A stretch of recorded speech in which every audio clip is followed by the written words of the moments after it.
आज आहे संकष्टी, त्यासाठी बनवणार आहे शाबू खिचडी। शाबू रात्रीच भिजत घातलेले आहेत। कढई घेतली, गरम केली, जिरे घातले, बटाटा बारीक चिरून घालायचा, छान परतून घ्यायचा, थोडंसं मीठ घालायचं आणि छान परतून घ्यायचा।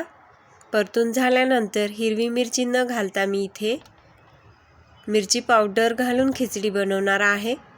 तेलामध्ये मिरची पावडर घातलेली आहे। भिजवलेले शाबू, शेंगदाण्याचं कूट घालून छान परतून घेणार आहे। छान असं परतून झाल्यानंतर झाकून वाफ काढून घेणार आहे।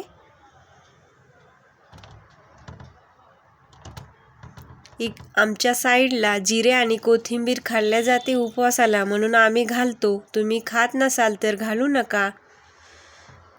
आणि छान आता कोथिंबीर घालून परतून घ्यायचे आणि परत झाकून ठेवायचं।